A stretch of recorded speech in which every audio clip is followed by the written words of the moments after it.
Hello and welcome to another Back to Jerusalem podcast. I'm Eugene Bach for your host for this time, and I'm coming to you live on delay from somewhere within the borders of America this time. Actually in DC, and I have a good friend with me that is joining me online from Idaho. I've actually had her on our podcast before. You might remember her, Naghmeh Panahi. Thank you so much for being back on our podcast, Naghmeh. Thanks for having me. And how has the book been doing? Really good, I think. Really? Yeah. That's good. I'm getting a lot of emails and feedbacks and just from all scopes of life and experiences. I did for those of you that don't know, I've done a podcast with Naghmeh several times, I think, in the past. We've talked about Iran, and sometimes when there's been situations, I can remember one time I called you from Brazil, and we did a podcast over online at that time. And then we ended up doing a book about her life, and it is a powerful story about how she was a part of the very genesis of the revivals inside of Iran with the growth of the underground house church. And then she went through a very public separation with her husband, who was all over the news when he was arrested and thrown in prison in Iran. Met together with some of the most high officials in the world, including the U.S. presidents, both Obama and Trump, and at one time even cornered the president of Iran and had him trapped and addressed him face to face. Yeah, it feels like 5 lifetimes, but different lives. But yes, from just the house church movement in Iran to meeting with presidents and advocacy and just different journeys that God has us on, which is not always a straight line. No, it wasn't. And I mean, you've now got some distance between the hardship that you went through when your ex-husband was put in prison, and you went through a very abusive situation that people can read about in the book, and you took time off from everything to heal, put some distance there, and now you've been used by God to really make those connections again in Iran and work with the underground house church there. And we've been working together with you as you work together with them and serve them. Yeah, it's interesting because 25 years ago is when I was really involved with the house church movement. We were in our 20s. It was growing quickly, and we went through different seasons, coming to the U.S., having our kids, and then Said getting arrested in advocacy. So there was a good, I think, 10 years of little contact with the underground house churches. And right around the time a lot of things fell apart in my life, and as you said, there was a journey of healing. God just started bringing people back from 20-some years ago.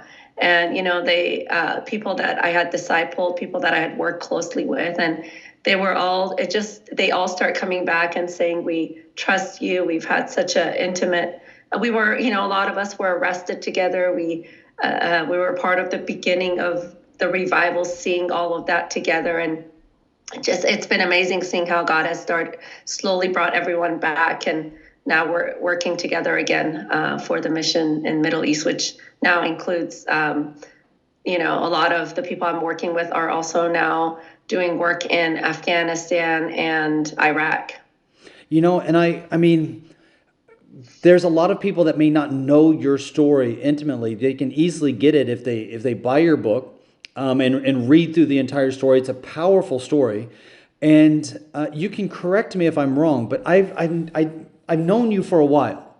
And I've never seen you as an ambitious person. And when I say that, it's not that I'm not saying that you're relaxed or lazy or anything like that. What I'm saying is that I've never seen you. You can meet certain people and they always want to do something more in ministry. They want to be more visible in ministry. They want to be more well known in ministry. They want to do more projects in ministry that will get them, more exposure, highlighted more.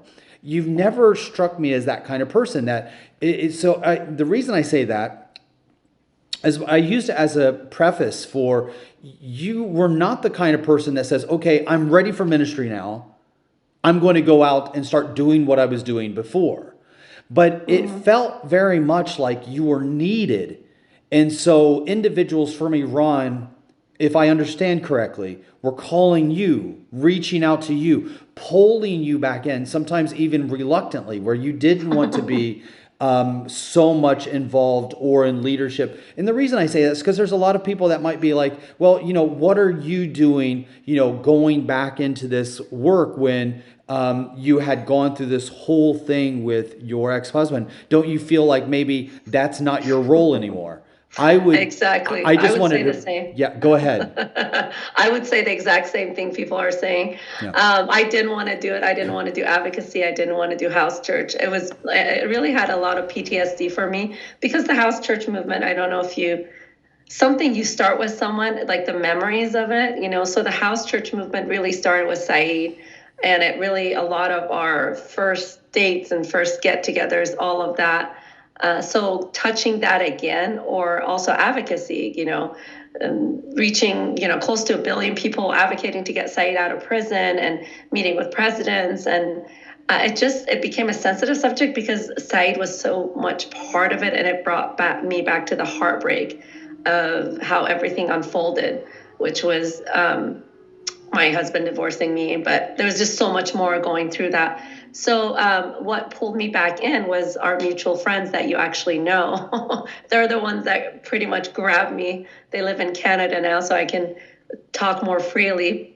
My Massa, she was a teenager when I first met her, and her sister Moral, she was I think 10 years old, and Massa was I think, I don't know, 17 or something.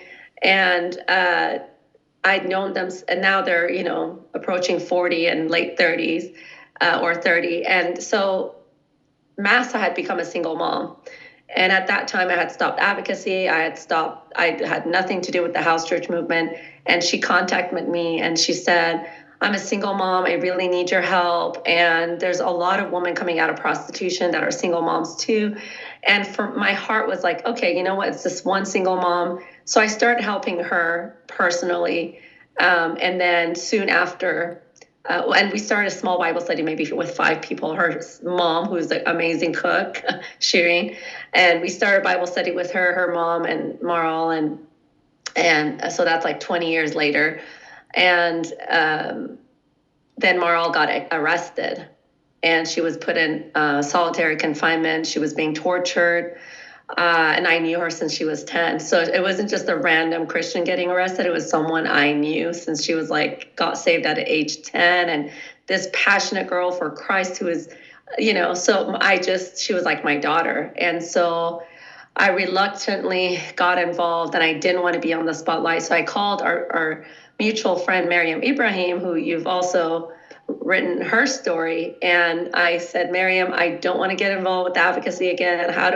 But this is what's happened. This girl that's like a daughter to me, she's in prison. Actually, when I talked to Miriam, she was in near DC area. We had gotten Marl a Iranian human rights lawyer, and we were just able to get her out on bail. So Marl, I had a video of Marl coming out on bail, hugging her mom, hugging her sisters.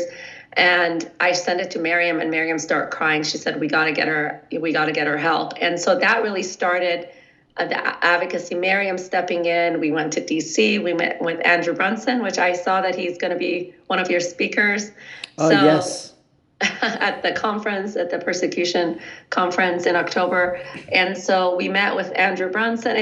God started having divine appointments. So Miriam was invited to the Coptic Christianity 10-year anniversary, and her and Andrew Brunson both got an award as persecuted Christians. And so we got to meet him, and we got to meet with Ambassador Brownback at that time. And so God just started opening doors with politicians and ambassadors. And so really it became a long journey, but now these girls are safe in Canada. I think you've visited a few times. And so that's really what pulled me in. And then these girls, their networks start growing to hundreds and start with 5 women. And so that's how it started. And then just people that I had known, again, started coming in and saying, we trust you. I don't want to put anyone, but they'd gone through a lot of abuse as sheep. by bad shepherds using their wool and using them to make money in ministry and discarding them when they needed help. Like, for example, someone like Marl, who, when she was arrested, no ministry wanted to do anything with her. So they were used, and as soon as they got trapped, a lot of these ministries didn't want to help them. So my heart was to just help people I had known since they were teenagers, and now I'm like in my 40s, and that's how it came together. But I didn't want to touch it. I didn't want to do another advocacy saying there's in prison. Like it just felt, to be honest, I felt ashamed to even touch that anymore, because it's like I'd advocated to get my husband out, and then the abuse stuff came out. So I was kind of labeled as like a liar. And so I didn't want to, I don't know, I was under like a lot of shame to even talk about advocacy anymore, especially. But the house church too there was so much of Said wrapped up in it and so many memories that I didn't really want to touch it. And I mean, throughout the Bible, there's just this overwhelming number of individuals that are used by God that were reluctant. And the best reluctance is not like, oh, I don't want to do it, it's just too hard. That was not your reluctance. Your reluctance, at least from an observer's point of view, from my point of view, was I don't feel that's my role. And there's so many people in the Bible that God uses greatly that basically comes before him and says, I can't do that because I'm not worthy. And I think in the Christian world are oftentimes bombarded by individuals who promote their worthiness, that really, tell everybody and beat them over the brow with the fact that they are more holy than everybody else, and they are better than everybody else, and they are more prepared and capable than everybody else. But I've seen you pulled into very unique situations, and then you just kind of come alive, where God moves in your life in a unique way where he just couldn't work through others. And I've seen that in Iran, I've seen that in Turkey, and I've seen that most recently in Afghanistan. And what can you tell us about what's been taking place lately in Afghanistan? Because I've worked in Afghanistan for a couple of years through a couple of different people and different routes. But the way that we are working with you in Afghanistan is the most unique and the most evangelistic we've ever had as an opportunity in Afghanistan, ever. Yeah, so it's interesting you're saying that. I was just getting some of the testimonies where there's 6 people, husband and wife, and 4 other men, so 5 men and 1 woman that were just discipling to go out, just, brand new converts, which might not seem like a huge, but as we're building this team and also working in the underground with the Taliban, really, I feel like it's harder working under the Taliban than the Iranian government. They seem to be more aware of what's happening and being able to track things. So learning to maneuver in that country and being not, hurting the ministry. But yeah, I want to say I was reluctant because I felt like before I go to Afghanistan, I felt like that season was over. Like I've never held on to anything like this is my ministry. So like when the house church movement was over, then I became a wife and a mother, and I focused more on that. I was more in the business world. Then Said got in prison. Then I became an advocate because I was thrown into it. So a lot of the ministries I've been like, even going to Iran and being part of the house church movement, my goal was to share the gospel with my cousins. It wasn't like I didn't have this grand vision of like revival, and God allowed me to be a part of that. I was reluctant to go back into that because I felt like those chapters were closed and I was in a new journey. My focus now was helping abused women and women that had gone through hurt through the church.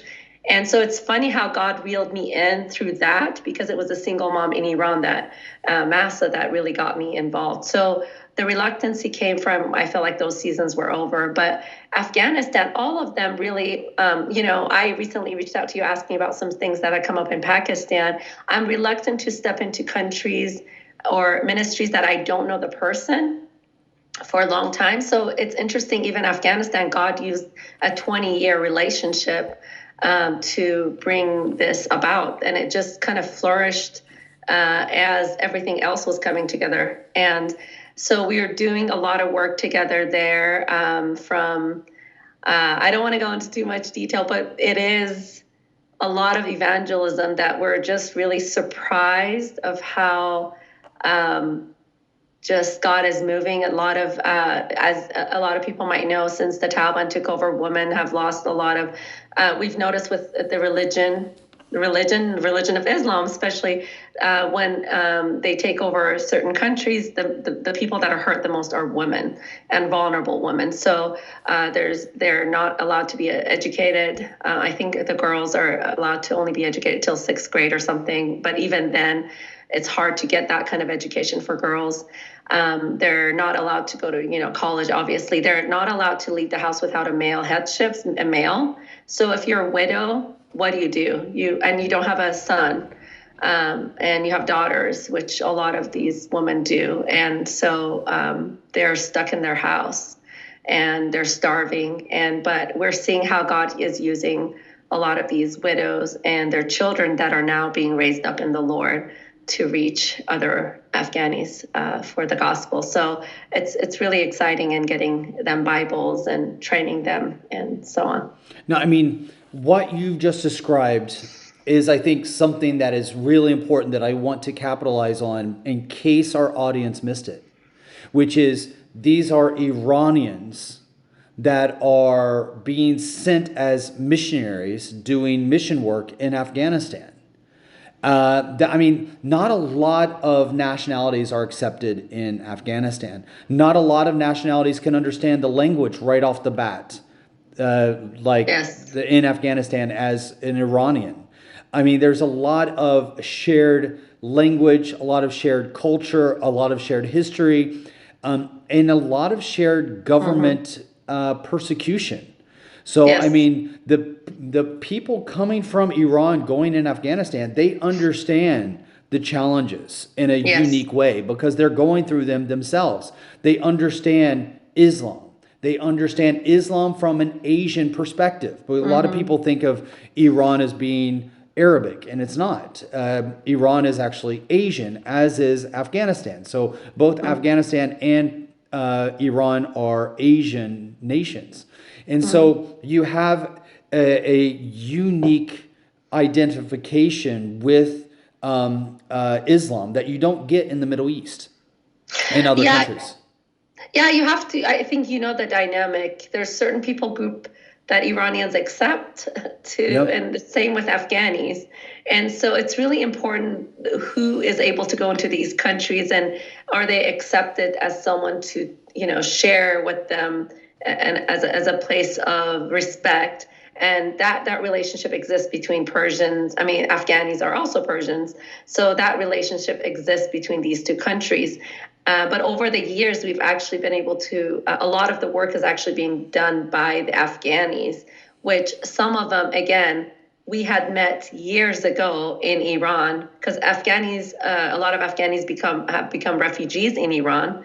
They cross the border, they're there. And so I was actually our contact. The way that came about, again, that trust that has been built over the years, is he was refugee in Iran, got saved in Iran. There was a relationship there. And then he felt like God had called him back to go back to Afghanistan. Powerful. And yeah, so it's our goal is, yes, as Iranians, to be able to get into certain places, even like the way God has opened the door in Iraq as Iranian Kurdish believers. So that Kurdish combination, now the Iranian Kurds are able to reach the Iraqi Kurds. And then the Iraqi Kurds, of course, they're more, their culture is more Iraqi, so they're able to reach more of the Iraqi culture. And so the goal is, yes, to use the influence of Iranian missionaries in these countries, but ultimately to have the local be saved and have them become the ones that kind of carry on the torch. Yeah, I mean, I've just written a book. It's an edit right now. You probably know the person, but from a different name than I do. He was the very first Christian to ever be thrown in prison for his faith under the new regime. He was grandson of the Ayatollah, and when the Taliban took over Afghanistan, there was so much confusion that he was able to fly into Afghanistan and become an Afghani. They gave him an Afghan passport because he spoke the language. I mean, not perfectly, but as an Iranian, he was able to adapt very quickly, understand it, and then the longer he was there, the more he was able to communicate like an Afghan. And so as an Afghan or as an Iranian now, he actually carries an Afghan passport and is able to minister to the Afghan people. That's amazing. Yeah, it really is. And that would have never happened had the Taliban not taken over. And so there's some really bad things about the Taliban taking over, but God has his control. And out of the Taliban, in many ways, at least for us as a ministry, more doors are open now than there ever was under the U.S. occupation of Afghanistan. The U.S. was actually more controlling than most people understand. Like really they did more to protect Islam than open up the doors for markets in Afghanistan.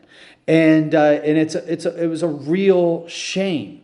There is a story that we've actually shared that most people don't know, that in Afghanistan there were believers in the U.S. military that were being approached by Afghanis when the U.S. military was there, and they were coming up to the soldiers and they were begging the soldiers, "Can you share with us about your God?" Because the Afghanis saw that the U.S. troops, even though they were carrying weapons and had superior firepower, that the Americans were bringing in good things, food and schools and roads and business and education. Who does that to their enemies? Muhammad didn't do that to his enemies. It was submit or die. So there was something different.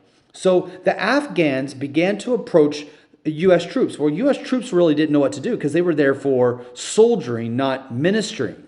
So they wrote back to their churches in America to send them Bibles. And America responded en masse. Many churches began to send Bibles to Afghanistan. Thousands of Bibles arrived.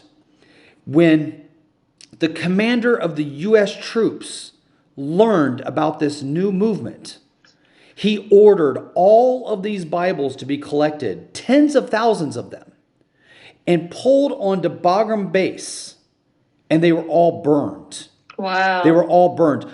People really, when they hear me share about that for the first time, they're like, why have I never heard about this? It was all over the news. I guarantee you this. If those troops would have burned Qurans, that would have been wall-to-wall news coverage. But because they burned Bibles and they asked the commander, why did you burn these Bibles? And we wrote about it at Back to Jerusalem. And the commander said this. He said, because they said, you could have just sent them back to the churches. Why did you have to burn them? And his response was, we burned them because we knew if we sent them back to the churches would find another way to get them back. And the way that we deal with garbage is we burn it. Wow. Yeah. That's amazing. I think maybe there was a season, like you said, it feels the last couple of years, because I've personally tried to reach Afghanis, whether locally Afghani refugees, and whether trying to get into the country. In the last 2 years, it seems like there's been more openness to the gospel, like you said, which is since the troops left and since Taliban took over, which doesn't make sense that would be the case. But there's been a shift in the spiritual realm with the Afghanis and being their openness. Maybe it was there, but they were never given the opportunity to hear the gospel. But there's such an openness to the gospel right now. There's an openness. And I think one of the things that we missed, and I think that you would agree with this, but the moment that we burned Bibles in Afghanistan was the moment that we lost Afghanistan, because we did everything. We did everything. And when I say we, I'm talking about as an American. You're an American as well. We did everything. America brought in the world's top experts on how to build an economy, how to build a government, how to set up a legislation.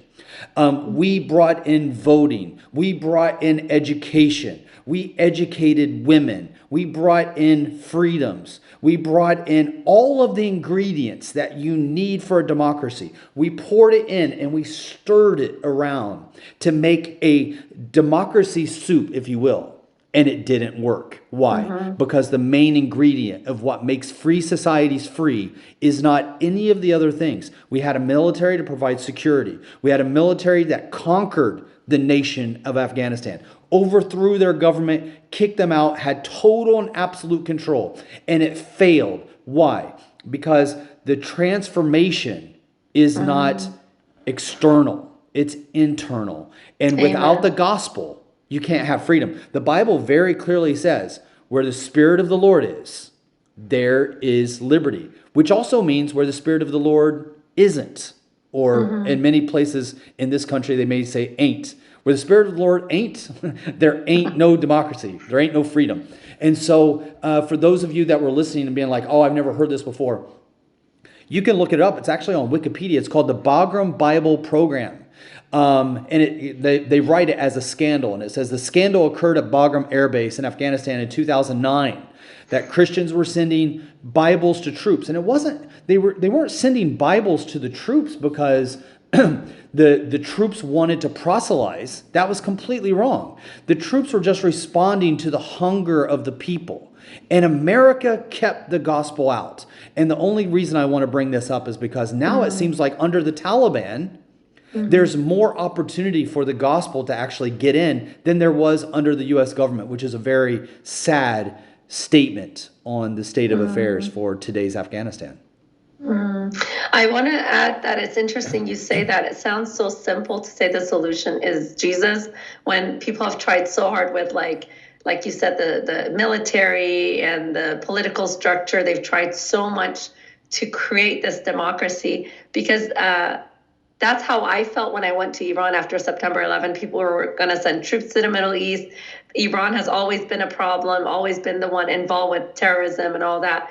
And I just knew like the solution to people of Iran changing and understanding democracy and understanding basically that the government they're under is false was Christ. And so that's been what we're seeing in Iran. I mean, the government's still holding on to the power, but the people are becoming Christian. The people are no longer, even with the Masa Amini thing that happened a couple years ago where Iran was again very close to a revolution, is women taking off their head coverings saying we're done. The Iranian people are no longer just wanting reform, which is what they've always wanted. They just try to reform their government. Now they're saying we're done with the Islamic government. Like, we don't want Islamic government anymore. We're done with Islam. But at the same time, so many continue to become Christians. And so the solution to all the problems we see in the world might be simple, but it really is Jesus. It really is the gospel and changing people from within. While I was talking to you and while you were talking, I just looked it up really quick to see if I could get that quote because I wasn't for sure if I was correct, and I was wrong. The commanding officer of Bagram Base did say that he burned the Bible because it was trash, but it was the chaplain. The chaplain of the U.S. military. This is according to CNN. So I'm looking at a CNN article from 2009. And it says this: the chaplain later corrected the soldier and confiscated the Bibles. The military officers considered sending the Bibles back to the church, the chaplain said, but they worried that the church would turn around and send them to another organization in Afghanistan. So the U.S. military were protecting Islam in Afghanistan. The people in Afghanistan wanted the Bible.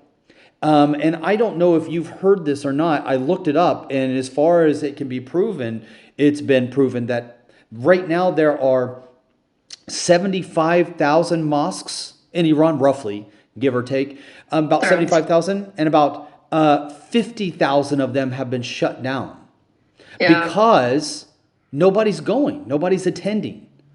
And and that goes to what you were saying. The people are hungry.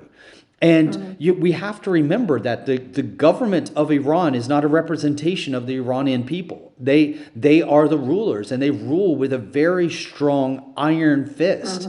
that when people do not, speak the way they want them to speak, dress the way they want them to dress, believe the way they want them to believe, they're punished. And that punishment is exacerbated throughout the society by using different people in the society. So authority figures, teachers, just a lot of different people within the social structure are used to enforce that fear. But the people are hungry. I mean, you're seeing that. What are you seeing Yes. today? I know that you lived in Iran, you were a missionary in Iran, but what are you seeing today with the people that you gave us a little bit of insight saying that you had just, spoken to some people earlier? Or do you feel like the number of people that are coming to Christ are increasing, decreasing, staying the same? What is your feeling right now? In Iran, Yes. it's actually increasing. I personally have had family members that have been kind of considered themselves Muslim but not practicing Muslim. That in the last few years they've said, I'm no longer a Muslim. I don't associate myself with Islam anymore. Wow. And what you're seeing with the mosque shutting down, people no longer, and this again has happened through seeing the true Islam, because Iran is run by the Islamic law. And also that our people are now more open to the gospel. They don't go to the mosques. And even since the Mahsa Amini thing, a lot of people are not just wanting to reform Islam, their Islamic government. They're completely done with Islam. And we're seeing that more and more. We actually had a lot of people during the protests with the Mahsa Amini, which happened a couple of years ago, I think in September, maybe a year and a half ago. A lot of people became Christian around that time. They said, we're done with Islam. This is all we've known. And they were searching for, they're not anti-God. That's interesting because some of them leave Islam and become atheists. But what we've seen is they've become, they've left Islam, but still want God. And they don't know what that would look like. And so just the teachings I still do, I teach through different apps, disciple leaders in Iran. And there's just been so many that are just being raised up even since just the last couple of years. So I would say it's growing. Wow. It's growing more so than 25 years ago when I was there. There was still this pride of people saying, well, I'm Muslim. And there was this association with being Muslim. But I would say a lot of Iranians are no longer even wanting to associate with Islam. Wow. I mean, we've been seeing that for a little bit of time, even labeling that as ABI, anything but Islam, Yes. has been a kind of a sensation that's been running through Iran for several years now. And one of the things that we have been excited about is that it feels that Iranians are starting to really look at a lot of their history, and their history has to do with God and the Bible. And your story was very interesting because you talked about, where your dad was at during the revolution, when the revolution took place in 1979, where your mom was at. Your mom worked for the military. She worked for the Shah. She was a beneficiary of the open policies that the Shah was implementing, and your dad was more on the Islamic side. And I think there were a lot of people in Iran that were very much like your dad. They saw very real problems in Iran. They saw desperation. They saw poverty. They didn't like the secularization where women were wearing short mini skirts. Some of those short mini skirts we saw in your mom. Yes. But there were many people that were against that. They saw the Shah making closer relationships with Israel, and they were against that. And a lot of the problems that they saw was they associated with Iran drifting away from Islam. And so you had a lot of these very conservative Muslims that said, if we can bring in full Islam, you will see that everything will be better. The Shah will not be so rich. All of those riches will go to everybody. You'll get universal health care. You'll get university salaries or universal salary, where you actually get money from you get money from the government to pay your utilities, and you'll get free fuel, free gas, and all of the wealth of all of the riches of our fossil fuels will go directly to you instead of one person, the Shah. And people like that idea. They're like, wow, free education, free healthcare, free gas money. We'll all be rich, and our lives will be better because Islam will make things more pure.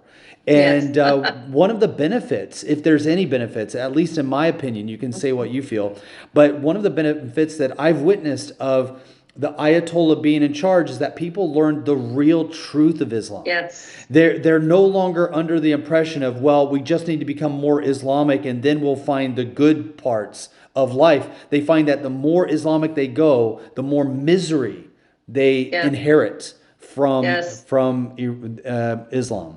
And there's no way reforming it. They thought maybe we're not understanding it correctly. Maybe if there's a more Islamic president that's more like reform, understanding Islam better to give more freedom. But 2 years ago, the Iranian people realized, no, it's not about reforming the government or Islam, or we have to do away with Islam altogether. This is what's been destroying our country. And that's why you said it's ABI, anything but Islam. It's really the reality of where people are at in Iran. They do not want to be associated as Muslims anymore. They're done with it. Yeah, and people that know Islam don't want Islam. That's Yes. something that we see very strongly. In the West, you have people that are like, oh no, there's so many good things about Islam. In fact, all of your laws of freedom were based on Islamic teachings. And so people have bought into this. There was a lady that I saw. She was not covered.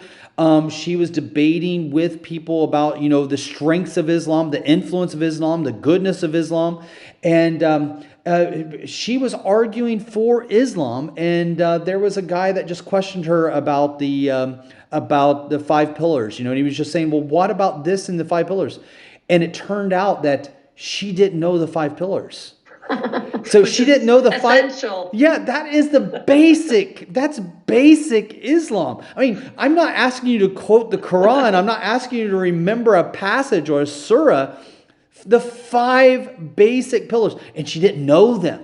Like she goes, no, I know them, and then she tried to name them. She couldn't name any of them, and it just shows that so many people today that are trying to be voices for quote unquote the goodness of Islam don't know Islam. The people that do know Islam, like those living in Iran today, don't want Islam. So And Afghanistan now.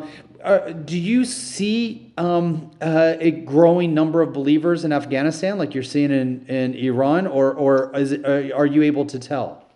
It's like the little cloud. We're seeing movement, whereas like when I went to Iran in my 20s, there was definitely an explosion where it was all these young people. But in Afghanistan, part of it is we're very cautious in how we move, but we're seeing a little, it's like the little cloud that's showing there's going to be a storm, but we're seeing more and more. Whereas before it was such a hard soil. And now it's not even, God has really opened up the Afghan, even I'm seeing fruit here locally. With the Afghanis that have fled Afghanistan. And before I couldn't even reach any Afghanis, they would shut me down. They would be angry. I would get death threats. But now we're even seeing conversions, salvations here locally, but here in the U.S. But yes, we're seeing a lot more. Just in the last couple years, we've seen hundreds. That's a lot for Afghanistan. For us in Iran, it might be in the people I'm connected with, it's in the thousands, but for us, the hundreds is a lot. And just try to move slowly, trying to move carefully. And like I said, the new discipleship class is 5 men and 1 woman. That's pretty amazing that we have that many men. A lot of the people we've targeted have been widows and women that have been really desperate, but we're also seeing a lot of men become followers of Christ and be willing to pay the price for that. I mean, there's a lot of fear in Afghanistan if found out that you're a Christian. I would say there's more fear in Afghanistan than it is in Iran. Just so, yeah, we're seeing a lot of conversions more slowly than the explosion I saw in Iran, but for sure it's spreading. And as we are growing disciples and sending them out to different regions. I want to be sensitive with your time. I want to get to your book, but before I do, you said something that kind of triggered me, and I want to get your take on something. I've been working in China for more than 20 years, quickly coming up on 25 years, working together with what we call the Back to Jerusalem movement. This idea of the Chinese church rising up and taking the gospel into other nations. Just 100 years ago, if I look at the number of Christians, where the most Christians were kind of congregated on the globe, more than 90% of them were in America and Europe. Today, that has completely changed. In only 100 years, from 1924 into 2024, we see that more than 60% of the world's Christian body is now in Asia and Africa. That is a massive shift. And it reminds me of our main verse in Back to Jerusalem, which is Matthew 24:14, that the good news of the kingdom will be preached to all the nations, and then the end will come. Well, I've been working and kind of focused on the Chinese and going into other countries, but now I'm starting to see that movement of Back to Jerusalem, going from east to west all the way back to Jerusalem, is not just China-centric. I was just in Vietnam a couple weeks ago, where the Vietnamese want to rise up and take the gospel outside of Vietnam into other countries. I've just talked with you for the last half hour or more, and you're talking about Iranians rising up and taking the gospel into other nations. And it looks like this is a pattern. And the number of unreached people groups is quickly being reached at a rate and a ferocity that we've never really seen before in history. And I'm just wondering what your take on that is. Do you feel that there is a movement of nations that have been closed, not just rising up and seeing movement within their own borders, but a desire to take the gospel outside of their culture, context, nation into other nations? I mean, that's amazing what you said about Vietnam. Is that right? Yep. The Vietnamese. I think it's really all of us from different nations doing our part, and whatever that looks like, providing the resources that the Chinese need, the Vietnamese need. I remember in our 20s, when we were the house church explosion, all these young people had visions of taking the gospel, becoming a missionary center, that Iran would become a missionary center, that it would send out missionaries. And so it's interesting, all these countries that are experiencing revival and there's people becoming Christians, they have this vision of sending out missionaries, kind of like probably what we had seen in the US and Europe. And I think that's beautiful, because there's something about Asians reaching Asians. And there's something about just the culture, understanding a lot of our own culture, whether it's, Chinese, whether it's Persians, Iranians, Vietnamese. There's still something in being from that region that unifies. And each of us, taking, I think God's just bringing the puzzle pieces together. I think it's the Holy Spirit laying it on the Vietnamese hearts to send out missionaries to certain regions. The same with the Chinese. And when I was in Iran, we also got to work with some South Koreans that were there, and they knew that their Farsi was amazing. And so there's something about God using the body as it doesn't to do that. And I think that's beautiful. And I think that's needed. I think it's very effective. We're seeing a lot of effectiveness. Not a lot of Americans or Europeans are able to go into these countries, but within Asia, you can travel, and people are more open to each other in that region. So I think that's amazing. I didn't know that about Vietnam, but I think it's interesting that each of these countries have this vision of taking the gospel to where it hasn't, people have not heard the gospel before, and God's using it in a mighty way. And on that note, I think Iran is specially placed, because they then become that link between Asia and the Middle East. And that is kind of like the final frontier, right? That final aggression is in that region of Islam, and Islam having its home on the Arab Peninsula. And when we look at the wars and the battles that are taking place with Israel, the aggression towards Israel, a lot of that is with the brothers, right? Right? Yes. You have Isaac never really getting along with his brother ever. Isaac not being liked by his brother ever. And so Ishmael, the children of Ishmael, are that final frontier, and that link might very well be Iran. So yeah, that was interesting. Very So interesting. we have Mother's Day that's going to be coming up very soon, and so we felt that this Mother's Day, it would be great to put together the three books that we've done with you. You mentioned Miriam earlier, Miriam Ibrahim, and then also Esther, Sister Esther from North Korea. We have three books that we're putting together in one package. Smuggling Light, which is the story about a woman in North Korea being thrown in prison in North Korea. She was also thrown in prison in China, beaten and tortured for her belief in Christ. Also Shackled, which is the story of Miriam Ibrahim, who you had brought up, and her testimony of going through the death row, being on death row in Sudan, the nation of Sudan. And then your story in the book, I Didn't Survive. That book about talking about emerging whole after deception, persecution, and hidden abuse is really kind of one of the strong books in that trio that brings a light to so many people, because it's hard for people to understand being in a prison in North Korea. It's not easy for people to identify with being shackled and on death row in Sudan.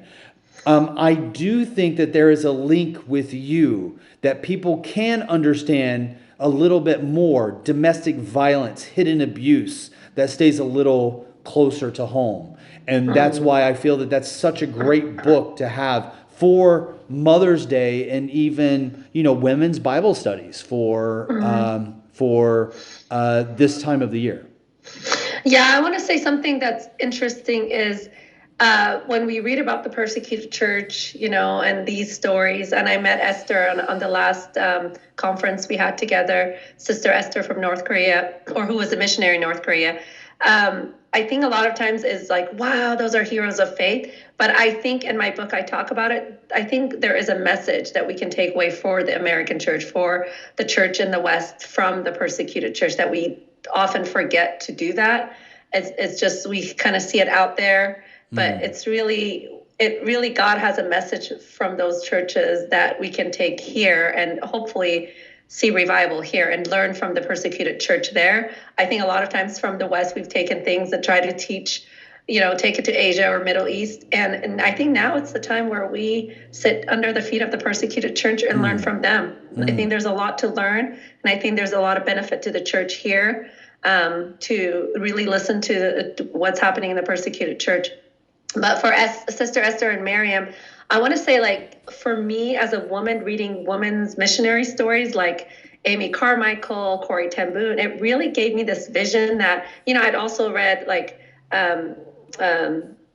Hudson Taylor and all of that, but reading about women missionaries like Mother's Day, giving women stories about women missionaries, women who have counted the cost for the gospel. I think it really motivated me to say, you know what, I can be a missionary. Amy Carmichael just was the single woman who went to India, or, Corrie ten Boom, what she went through in the concentration camp, and how God used her to encourage the church here in the U.S. And so I think it really brings up, as young ladies and women read missionary stories about persecution and women who've stepped in, especially mothers. All three of us were mothers when we went through what we went through. I mean, the revival in Iran, but afterwards, for me, I was still a mother when I was chasing down the Iranian president and calling out Iran's a human rights violation.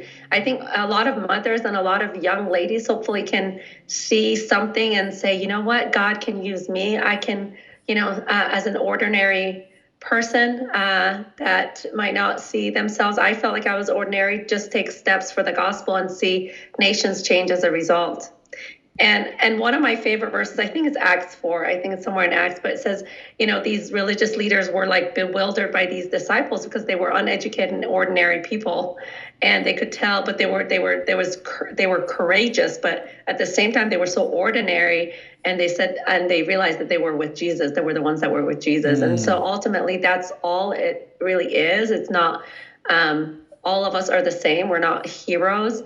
But it's that being with Jesus that makes us courageous and makes us ordinary, uneducated. We might not know, we might think we don't have the theological tools to maybe reach people with the gospel, but that's the kind of people God uses. So for me, these books could be an encouragement for even young women, mothers, to really get that fire of God, what is it you have for me in these dark times for the gospel?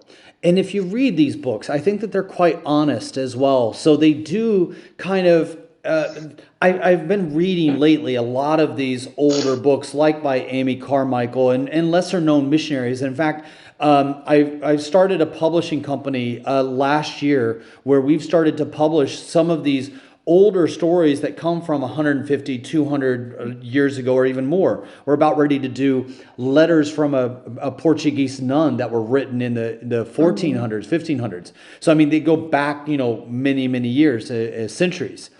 But if I read those, as powerful as they are, one of the things that I feel that these three books specifically do is they show the humanity of being a believer in extreme circumstances. So not necessarily extreme believers, but believers, ordinary believers in extreme circumstances, relying on an extraordinary God. Yes. And that I think is one of the things that kind of comes through, because I've written books before with pastors, and I won't name them, where I feel like there was a little bit of dishonesty in the way that I know specifically that they had failures. I've had failures. And with my failures, I think that I can not just relate. I'm not trying to highlight failures to be relatable. I highlight failures as a part of the testimony of the goodness of God, even when we are not so good. The testimony of God's dedication to us does not change, even when we fail. And so we have an entire Bible that goes through all of the details of failures of the heroes of faith for a purpose. The Quran doesn't do that. Yes, the Book of Buddha doesn't. That. Yep, the Book of Buddha doesn't do that. The Book of Vishnu doesn't do that. All of these are the highlight reels of their life, whereas the Bible goes out of its way to show you the imperfection of the people that God uses. And these three books, I think, are written in honesty. There's a lot of, when I wrote your book together with you, I felt that you made yourself extremely vulnerable, as you often do. It's one of your endearing characteristics, that you often make yourself vulnerable. You wear your heart on your sleeve. And you do that in your book in such an amazing way that makes your story so much easier to read, because there is this vulnerability to hardship and failure and imperfection, and a highlight not to your strength but to God's faithfulness, which we have with Esther, and I believe that we have also with Miriam. And I think anyone can relate to that, because you don't have to be, as you said, extraordinary, but you read these stories of God's faithfulness to ordinary people in extraordinary circumstances and very difficult circumstances. And, then you can see that all you have to offer to God is yourself, uneducated, unordinary, and God can use that for the gospel. So none of us, all of us, I think, with Esther and Miriam and me, we didn't really plan that out. We were just caught up in a situation that really tested our faith of what do you believe and are you willing to stand on it even if it can cost you your life and everything. So Yeah. I think it's one of the things that people are surprised about with Brother Yun when they hear his story, especially how he survived for 74 days without drinking water or having any food. So he was 74 days with no water, no food. And I've heard Brother Yun talk very intimately about that, and he will share with people and say, you think that I did that because I was holy and wanted to be close to God. He was like, I did that because I gave up. I stopped eating and stopped drinking, not because I wanted to hear from God, but because I wanted to die. I was done. I was done with life. I gave up. yeah. And He's being honest. I yeah, think I heard something like that about Andrew Brunson too. Like yes. he's really real about how he was really actually not a hero in the prison. He kind of was going through a lot of turmoil and kind of giving up and Oh no, you're depression. absolutely correct. Yeah. I brought him with us to. I had we had a special meeting in Cambodia last year in December, where we brought together many house church leaders from inside of China, and I asked him to join me for a couple of days and just share his story. And so I listened into his story, and it was very touching. He shared with the Chinese. He's like, "You guys are heroes. I'm not." He was like, Yeah. I didn't even go through hardship like I've heard you guys gone through, and I was done. And so Yeah. he was very honest and open and said, Yes. guys, I don't like being uncomfortable, and I gave up. I quit. Like I stopped, I started to doubt in God. And so he really gave a He's very powerful, honest about very that. honest. Yeah. Yeah, yeah. Well, I Yeah. think when I met him, I was really surprised. He immediately tries because he was in the news, and I think Trump prayed for him. And so when we met him, he was kind of had just come out, and he really shuts you down to try to raise him up. He goes straight to the struggles he had with his faith, with depression, with all of this stuff, and it's really refreshing to see someone do that and not go straight into his weaknesses. So I think that's like you said, and it's I don't want to. It's really I really felt like I could trust my story with you because part of it was that you are very real and authentic, and like you said, we've all had our issues and things like that, but you're not afraid. You don't hide it. You're like, this is what it is. And if you're going to stone me to death, stone me. I don't, I'm not going to hide this. And so that actually has, and I tell a lot of people like that has, I don't trust a lot of organizations. I don't trust a lot of people. And it has actually helped me step into this, trustworthiness with you and the organization. We've known each other for I think 10 years now, maybe no more, 12 years.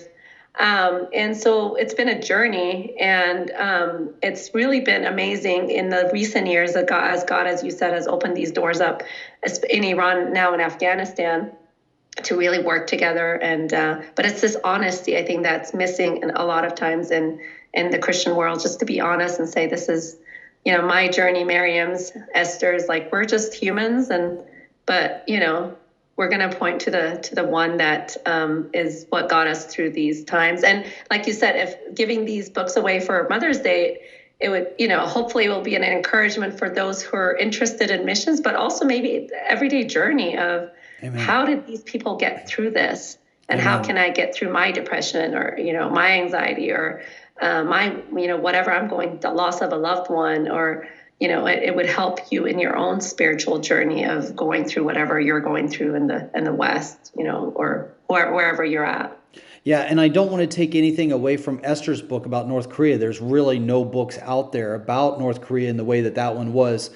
That one was not easy for me to write. But when I got to Miriam's book and when I got to your book specifically, I really do feel that the Holy Spirit was with me, and words beyond my own ability began to formulate, take place, and shape in a way that I can reread it and know that this was not me. This was not my style. This was not my vocabulary. This was not my artistic painting. And so I think that, I say that to say, of course, I'm biased and I will recognize that biasness. But I think that people that get these books, these are not just powerful stories. They're told in a very timeless way. the way that you told your story, the way that Miriam told her story, and the way that translated on paper. So we have those books available now at Back to Jerusalem. You can go and buy them in a package. We have it called Mothers of the Underground. The 3 books are together. You can buy those 3 books for Mother's Day. Right now, if you're going to get them, is the time to get them because once it becomes, the week before Mother's Day, it'll be too late. Then you have to run around figuring out what you're going to get. Now is the time to get those books. If you want to learn more about Naghmeh and what she's doing, you can go to her homepage at naghmehpanahi.com. Naghmehpanahi.com, and then also you can find a button there to support the work that she's doing in Iran and Afghanistan and other places as well in the Middle East. You can donate directly to her ministry and the work that she's doing, and also get her book to share with others in Mothers of the Underground. Naghmeh, thank you so much for being with us. If somebody wants to know more about you besides your website, how can they follow you? Oh, you know what? My bad. You have a new podcast coming out. How can people how can you find that podcast? We're actually going to probably launch it in June, but it's called Hanging On Podcast because me and my 2 other girlfriends it's about hanging on to Jesus. And it just felt life has been, a lot of times you're just holding on. You're not necessarily you're just standing your ground.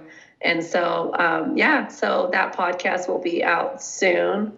But I'm on social media, but I think all the things we talked about, meeting with the Iranian president, all that in the book. But if you just Google my name, a lot of things will come up.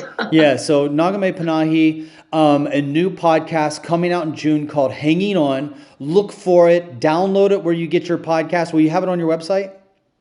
Yes, we'll put it up there. And we will definitely cover it, do an article and another podcast about it to share it with our audience as well.